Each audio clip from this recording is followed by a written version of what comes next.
मथुरा के वृंदावन पहुंचे बागेश्वर धाम के धीरेन्द्र कृष्ण शास्त्री गोरेलाल महाराज जी से मुलाकात कर आशीर्वाद लिया। यूपी के बदायूं में ट्रैफिक पुलिस के दारोगा को बीजेपी कार्यकर्ताओं ने रिश्वत मांगा। विधायक हरीश शाक्य ने मौके पर पहुंचकर लगाई क्लास। यूपी के बुलंदशहर में लोकसभा चुनाव के दूसरे चरण के लिए आज होगा नामांकन। तिरंगे रंग से सजाया गया नामांकन स्थल। पाकिस्तान के खैबर पख्तूनख्वा में 5 चीनी नागरिकों की हत्या के बाद सरकार का फैसला, हत्या करने वाले आत्मघाती हमलावर के अवशेषों का होगा डीएनए। पाकिस्तान में अपनों की मौत पर तिलमिलाया चीन। सीपीईसी की मेगा परियोजना पर अगले आदेश तक काम को किया गया निलंबित। पाकिस्तान में आत्मघाती हमले की चीन ने निंदा की, कहा परिवार के प्रति गहरी संवेदना, पाकिस्तानी सरकार से की आरोपियों के खिलाफ कड़ी कार्रवाई की अपील। यूक्रेन के राष्ट्रपति जेलेंस्की ने सुमी में एक सैन्य अस्पताल का दौरा किया, जंग में घायल सैनिकों से मुलाकात की। यूक्रेनी राष्ट्रपति ने जेलेंस्की ने राष्ट्रीय सुरक्षा और रक्षा परिषद के सचिव को बर्खास्त किया। अलेक्जेंडर लिटविनेंको को किया नियुक्त। यूक्रेन के बखमुत में यूक्रेन ने सीमा की निगरानी के लिए ड्रोन किया लॉन्च। लंबी दूरी के ड्रोन दुश्मन की सीमा में 50 किलोमीटर तक घुसने में सक्षम है। यूक्रेन ने खार्किव में हुए रूसी हमले का वीडियो जारी किया। एयर स्ट्राइक में एक नागरिक की हुई मौत, 15 से ज्यादा घायल। लेबनान के पैरामेडिक्स सेंटर पर इजरायली सेना ने किया हवाई हमला। हमले में 8 लोगों की मौत, मरने वालों में 7 लेबनानी भी शामिल हैं। लेबनान में तड़के इजरायली सेना ने दागे 30 से ज्यादा रॉकेट उतरे। इजरायल की तरफ से किए गए हवाई हमले। खान यूनिस के मुआसी में स्थापितों के शिविर में उठता दिखा धुएं का गुब्बार। इजरायली सेना लगातार चला रही ऑपरेशन। इजरायली पीएम नेतन्याहू का हमास को संदेश, इजरायल पर नहीं चलेगा इंटरनेशनल दबाव, बिना शर्त युद्ध खत्म नहीं करेंगे हम। पोप फ्रांसिस ने फलस्तीन और इजरायल के लोगों से मुलाकात की। उनके पिता से भी मिले जिन्होंने हिंसा में अपनी बेटियों को खोया है। म्यांमार में सैन्य कर्मियों ने वार्षिक परेड आयोजित की। सेना के हजारों जवानों ने परेड में हिस्सा लिया। पूर्वी जर्मनी में बस हाईवे से नीचे उतरकर पलटी। हादसे में कम से कम 5 लोगों की मौत। बर्लिन से स्विट्जरलैंड जा रही थी बस।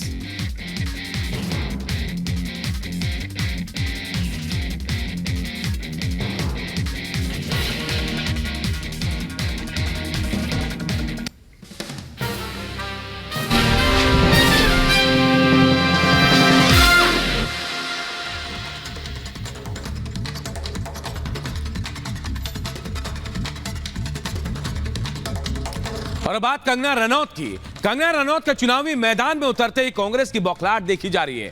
पहले कांग्रेस प्रवक्ता का अभद्र पोस्ट, जिसके हिमाचल में की जनता जिसके साथ नाराज है। देश में कांग्रेस की महिला विरोधी मानसिकता का खुलासा हुआ और अब मंडी से सांसद प्रतिभा सिंह ने चुनावी मैदान में उतरने से इनकार कर दिया है। अब सवाल यह है कि क्या कांग्रेस मंडी में अपनी हार पहले से कबूल कर चुकी है? रिपोर्ट आपको दिखाते हैं।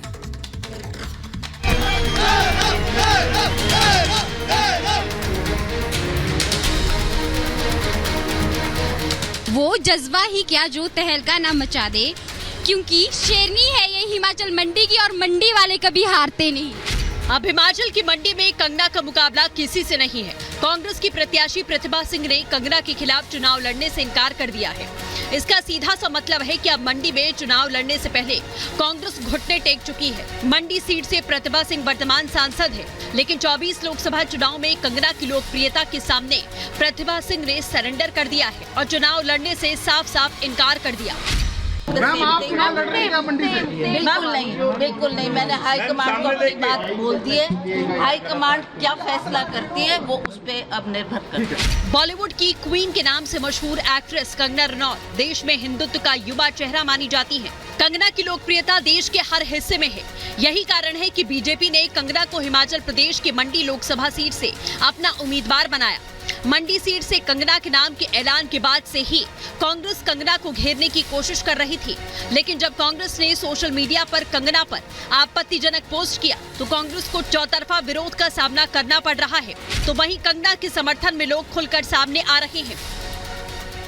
वो जज्बा ही क्या जो तहलका ना मचा दे, वो जज्बा ही क्या जो तहलका ना मचा दे, वो जुनून ही क्या जो एक लड़की को कंगना ना बना दे।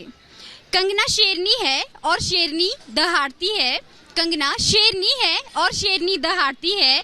जीतना तो सीखा है कंगना ने बचपन से ही, जीतना तो सीखा है कंगना ने बचपन से ही, क्योंकि शेरनी है ये हिमाचल मंडी की और मंडी वाले कभी हारते नहीं। हालांकि कांग्रेस प्रवक्ता की पोस्ट पर बवाल बढ़ने के बाद सुप्रिया श्रीनित ने अपना पोस्ट हटा लिया। अपने बचाव में उन्होंने दावा भी किया कि उनका अकाउंट हैक हो गया था और किसी ने उनके अकाउंट का इस्तेमाल करके ये विवादित पोस्ट कर दिया। लेकिन बैकफुट पर आ चुकी सुप्रिया श्रीनित को राहत मिलती नजर नहीं आ रही है। जब से सुप्रिया ने कंगना के खिलाफ आपत्तिजनक पोस्ट किया, बीजेपी नेताओं के निशाने पर हैं। उधर बीजेपी और राष्ट्रीय महिला आयोग की शिकायत पर इलेक्शन कमीशन ने कांग्रेस नेता को नोटिस जारी कर जवाब मांगा है। कांग्रेस की एक नेत्री सुप्रिया ने अपने सोशल मीडिया हैंडल के माध्यम से टिप्पणी जो की है मंडी के बारे में, कंगना के बारे में, उसको अब विरोध है।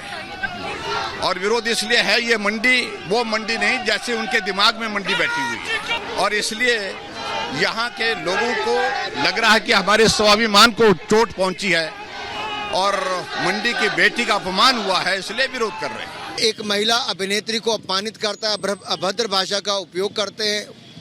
ये दिखाता है कि कांग्रेस और मानसिकता क्या है। बॉलीवुड एक्ट्रेस और बीजेपी प्रत्याशी कंगना के अपमान पर कांग्रेस नेता सुप्रिया श्रीनित सफाई दे चुकी हैं, लेकिन उनकी मुश्किलें कम होती नजर नहीं आ रही। एक तरफ चुनाव आयोग कांग्रेस से जवाब मांग रही है, तो दूसरी तरफ कंगना के समर्थक और बीजेपी कार्यकर्ता सड़कों पर आ गए हैं। बुधवार को हिमाचल प्रदेश की मंडी में सैकड़ों लोगों ने कांग्रेस के खिलाफ विरोध प्रदर्शन किया।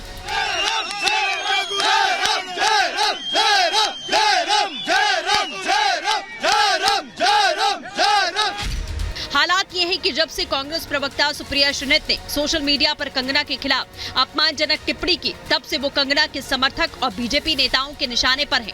चुनाव करीब है, ऐसे में कांग्रेस ने बीजेपी को बैठे बिठाए मौका दे दिया। जिस पार्टी या दल में महिलाओं के प्रति ना कोई मान और ना कोई सम्मान, उस पार्टी से और क्या अपेक्षा की जा सकती है। हमें जो इतनी डिग्निटी है बाकी शायद लोगों में नहीं हो सकता है, कई लोगों में। तो मैं कहती हूँ कि जो बोला है कांग्रेस के नेता ने वो गलत बात है। She should take it back. Kangana Ranaut के अपमान को लेकर कांग्रेस के खिलाफ लोगों में आक्रोश है। कांग्रेस की महिला विरोधी टिप्पणी पर देवभूमि की जनता नाराज है। ऐसे में हार का डर कांग्रेस को सता रहा है। शायद यही वजह है कि प्रतिमा सिंह पूरी तरह से बैकफुट पर आ चुकी हैं। सवाल ये कि आखिर मंडी में कौन करेगा कंगना से मुकाबला। Bureau report.